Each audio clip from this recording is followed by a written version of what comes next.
Remind me, this is a fishing expedition.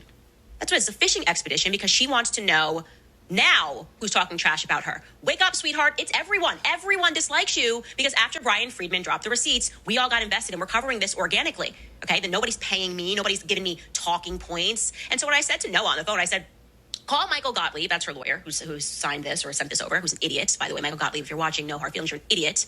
See your strategy from actually, you might be smart because you might just be running up the bill here by first sending this ridiculous subpoena and then saying, no, I have to send another one. And I said, tell me, we'll willfully give him every piece of information that he wants leading up to when he filed this lawsuit. But obviously, we are going to assert reporter's privilege to protect our sources for how we got information about Blake Lively following her lawsuit being filed. I mean, common sense. Imagine subpoenaing Candace Owens, Perez Hilton. Imagine doing this, yeah?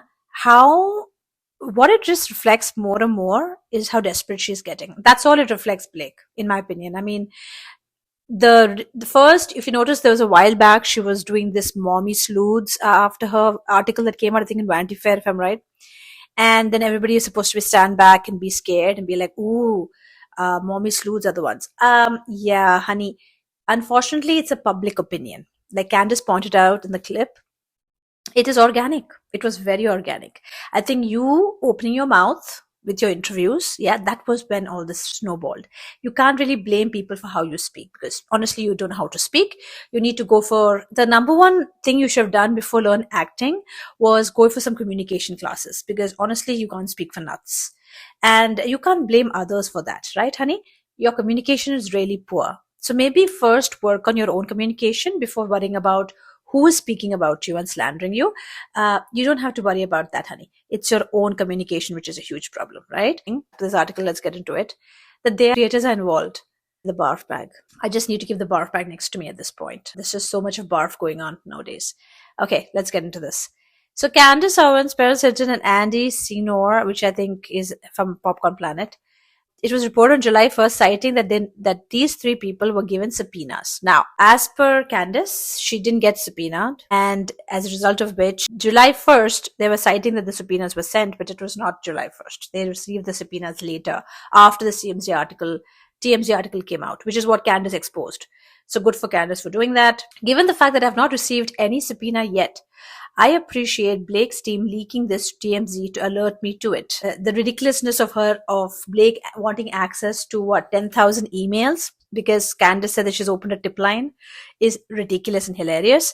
That doesn't prove anything that she's directly linked with the case or. Now that I'm interested, I am opening up a tips line and I am saying to all the mommy sleuths and the daddy sleuths and anybody that's known Ryan or anybody that has an inside scoop to email me so that I have, something to share with the public about them. And sure enough, what happened? Everyone and their mamas and their teachers. We got Ryan Reynolds teachers that messaged me and said, here's a tidbit from who he was when he was in school growing up, blah, blah, blah, and we share that information. So she's literally subpoenaing, just to be very clear. She wants, I'm going to put it at 10,000 emails that we have received since we opened up this tip line. I went through it. I mean, I was like, this would be insane for you to ask me for this information. She's coming for the mommy sleuth. She's like, this is another thing that had happened, which is something I did miss, where apparently a month ago she had subpoenaed Scooter Braun. So I think this girl is so petty, in my opinion, that the reason she subpoenaed Scooter Braun is to get back at Taylor Swift. It's as simple as that. Taylor's not showing support.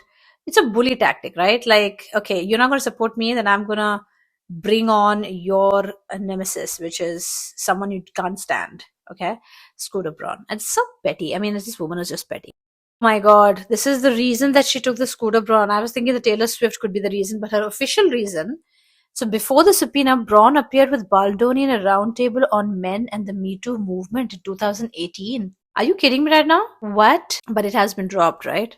But what? So he appeared in a Me Too. It's like, imagine Justin Baldoni talking about the Me Too movement and then we have Blake Lively using it against him. You can't make this up.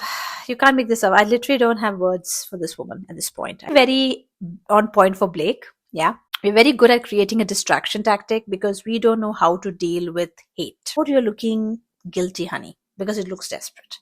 Stop doing all this and let justice serve if you're so innocent, right?